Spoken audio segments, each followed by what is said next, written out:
대통령과 민주당은 당장 공소취소 특검 법안을 멈춰라.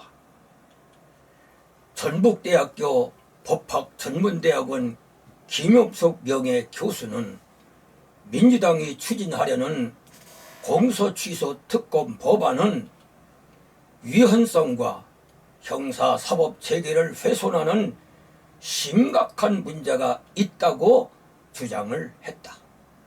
그러면서 왜 반헌법적이며 형사사법체계를 흔드는 못된 법안인지에 대해서 6가지로 조목조목 제시를 하고 있다.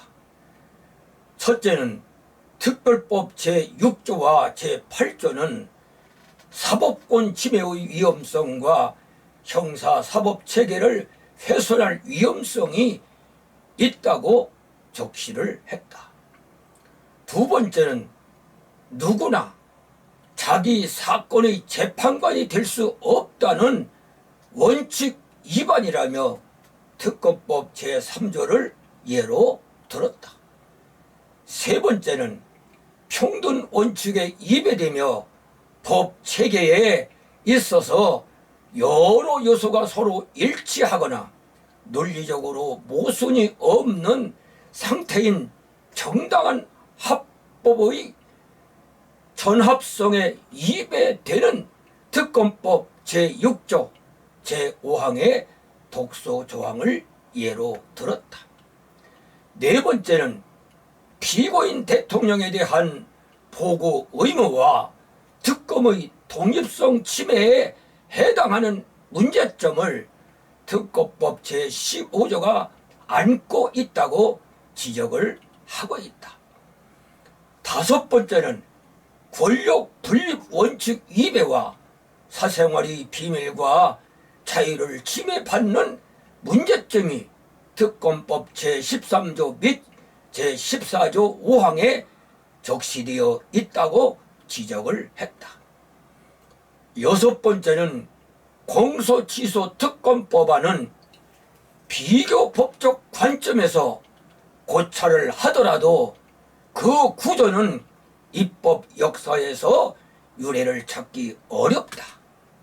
공소를 취소하는 구조는 법치국가적 형사사법 원칙, 특히 사법권 독립 및 재판의 공정성 원칙상 허용되지 아니한다고 지적을 한다.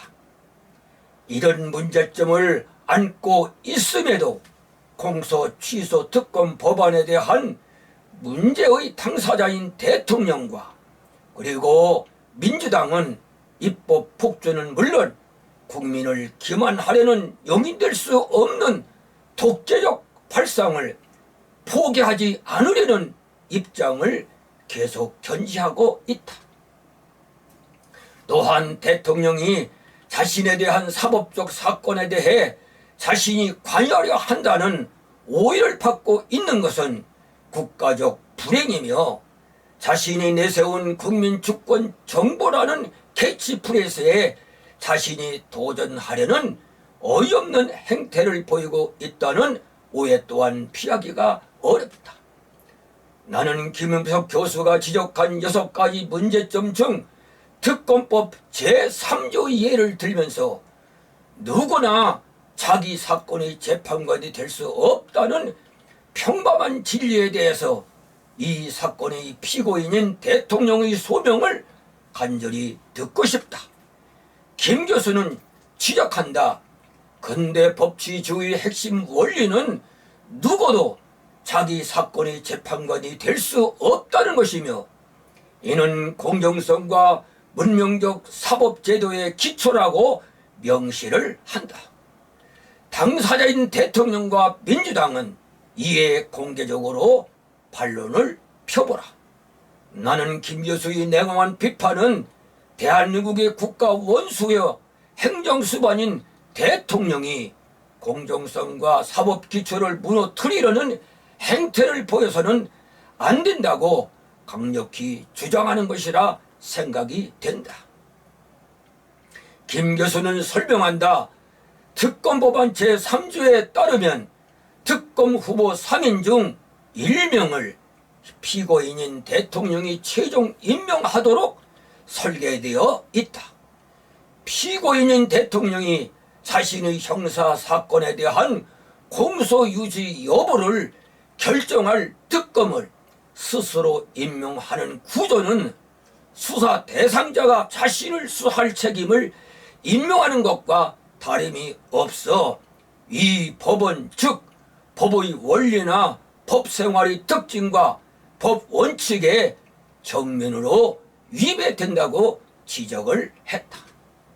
그러면서 특검 제도의 존재 이유는 권력으로부터 독립성에 있는데 임명권자인 피고인이 특검의 수사 방향과 공소 유지 여부에 실질적으로 영향력을 행사할 수 있는 구조는 제도적 자기 모순이며 법치주의의 외관을 빌려 그 실질을 파괴하는 행위에 지나지 않는다라고 맹 비난을 한다.